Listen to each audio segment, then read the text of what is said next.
안녕하세요, 알파카입니다. 오늘은 우리 궁금이 여러분이 궁금이 여러분들은 그거거든요. 조승현의 탐구생활. 제가 좋아하는 채널을 좀 따라해보게 하겠습니다. 오늘은 여러분들이 굉장히 궁금해할 만한 이야기를 제가 준비해봤는데요. 우리 궁금이 여러분들은 어떤 걸 좋아할까요? 바로 이런 정보겠죠? 죄송합니다. 그냥 알파카 같은데. 알파카 같아? 아무튼 제가 정말 좋아하는 배우 류준열 씨가 최근에 건물을 사고 팔아가지고 엄청난 시세 차익을 봤다라고 해서 기사에 막 땅땅땅 뜨고 있어요. 그러면 과연 얼마에 샀고 그러면 진짜 얼마에 남았을까? 이것도 궁금하고 그 건물의 수익률 그게 정확하게 어떻게 됐는지 제가 세심하게 분석해 보겠습니다. 가시죠.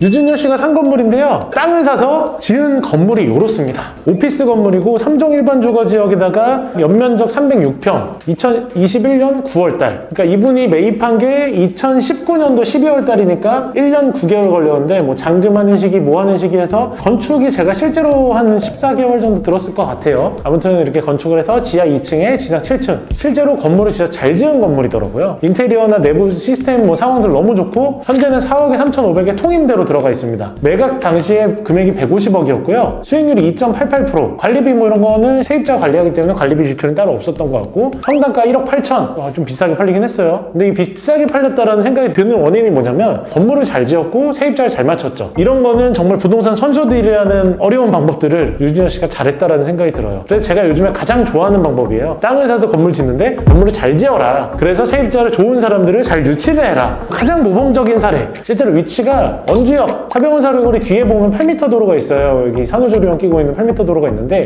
이 도로에 있는 건물이고요. 상권이 뭐 특별히 있는 지역은 아니지만 뭐 원주집이나 제가 여기 좋아하는 또 올라아보라고 아보카도 집이 하나 있는데 그 건물도 팔렸어요. 평당 1억 3천에 팔렸고 1억 8천에 팔렸으니까 올라아보가 정말 잘 산 거네. 약간 이런 생각은 들긴 하는데 그래도 잘 팔았? 모르겠네.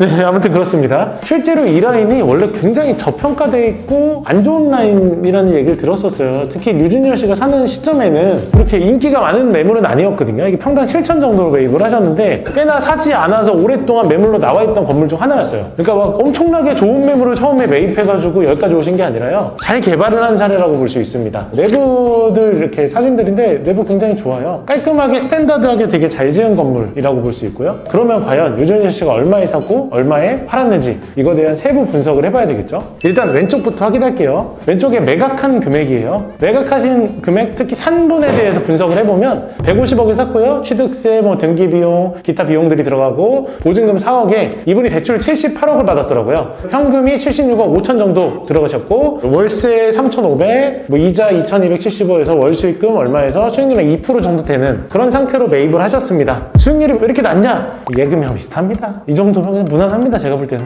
아무튼 이런 상황, 그게 2022년 1월에 거래가 된 사례고 2019년도 12월에 류준열 씨가 58억에 매입을 하셨고요. 그 당시에 취등록세가 이 정도 들었겠고 요런 비용들이 들었을 거예요. 이때 매입할 때 대출 금액이 52억 받으셨어요. 그러니까 매입할 때 당시에 9억에 샀다라는 거죠. 와. 대출이자는 이때는 2%대일 텐데 저희가 건축비까지 대출까지 합쳐서 그냥 3% 대충 네트로 잡았고요. 건축비가 24억 들었다라고 인터넷에 나와 있더라고요. 그리고 건축비 대출도 추가로 받으셨어요. 건축비에서 현금이 6억 2천 정도 들었죠. 즉 현금이 15억 5천 들었고요. 건축을 하다 보면 사실 이자가 좀 나와요. 그래서 52억에다가 이거에서 한 70억 정도 이자가 나왔는데 1년으로 계산했으면 2억 얼마인데 1년 6개월 하니까 3억 정도 나오더라고요. 그래서 총 내가 들었던 현금이 한 18억 6천. 물론 가정입니다. 이거 하면서도 다른 기타 비용들이 들었을 텐데 가정으로 생각해가지고 한 요 정도 들은 것 같아요. 그럼 과연 류준열 씨가 18억 6천을 들여서 150억에 팔았잖아요. 도대체 얼마를 번 거죠? 얼추 계산은 막 100억 벌었나? 그런 거 아닌가요? 오랫동안 저랑 촬영하셨는데 그렇게 단순한 허수에 넘어가시면 어떻게 합니까? 또 나가는 비용이 네? 있겠죠? 그렇죠. 나가는 비용이 있고 또 세금도 있고 또 여러 가지가 있으니까 그걸 또 분석을 해봐야지. 너무 맞습니다. 정치 스타일로 나갔고요. 그리고 그래서 제가 양도세를 또 여러분들 위해 준비해봤습니다. 매입가 58억, 취득세, 그다음 등기비용, 수수료인데 등기비용이랑 수수료는 2배로 잡았어요. 왜냐하면 사고 팔 때를 2번 낼 거냐?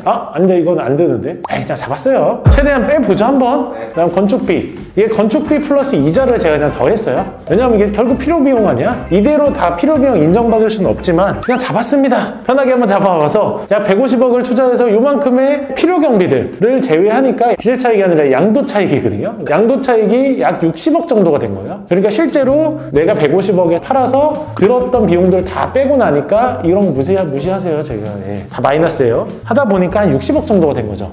절반 이상이 나갔지만 그래도 18억 6천을 투자해서 새해 전 수익 지수가 61억 정도가 되는 그러니까 이게 문제는 뭔지 아세요? 이거 플러스 이거예요. 근데 세금 내야 되겠죠. 세금 약간 22% 정도 돼요. 법인으로 사셨더라고요. 22% 양도세를 내고 나니까 47억 5천. 즉 18억 6천이 투자를 해서 플러스 47억 5천이 붙은 거예요. 얼마를 본 거야 이거? 18억 6천이 약 65억 정도가 됐네요. 제가 이제부터 결심한 게 하나 있어요. 잠깐만요. 제가 그러면 지금 한번 찾아봐야 될 게 하나 있어. 원래 저보다 형이군요.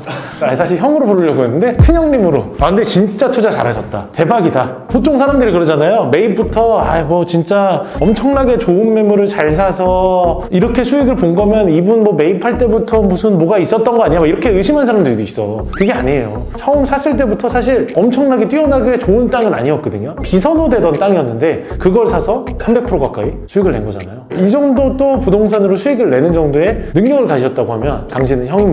네, 그래서 세후로 시세차익이 47억 5천이 났어. 18억 6천을 넣어서 합쳐서 65. 놀랍습니다.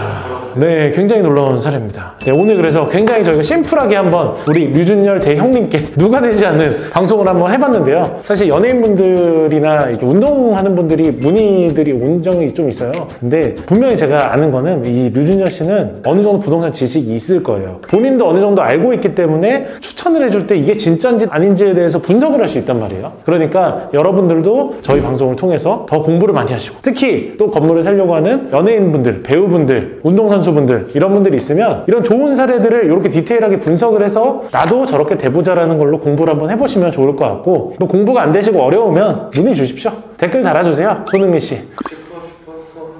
에버튼전에서 골 넣고 나서 이렇게 이거 하시더라고요. 찰칵? 네, 그래서 오늘 저희가 굉장히 좀 유쾌하게 한번 풀어보려고 굉장히 노력을 많이 했습니다. 그래서 오늘 마지막 인사는 찰칵으로 하겠습니다.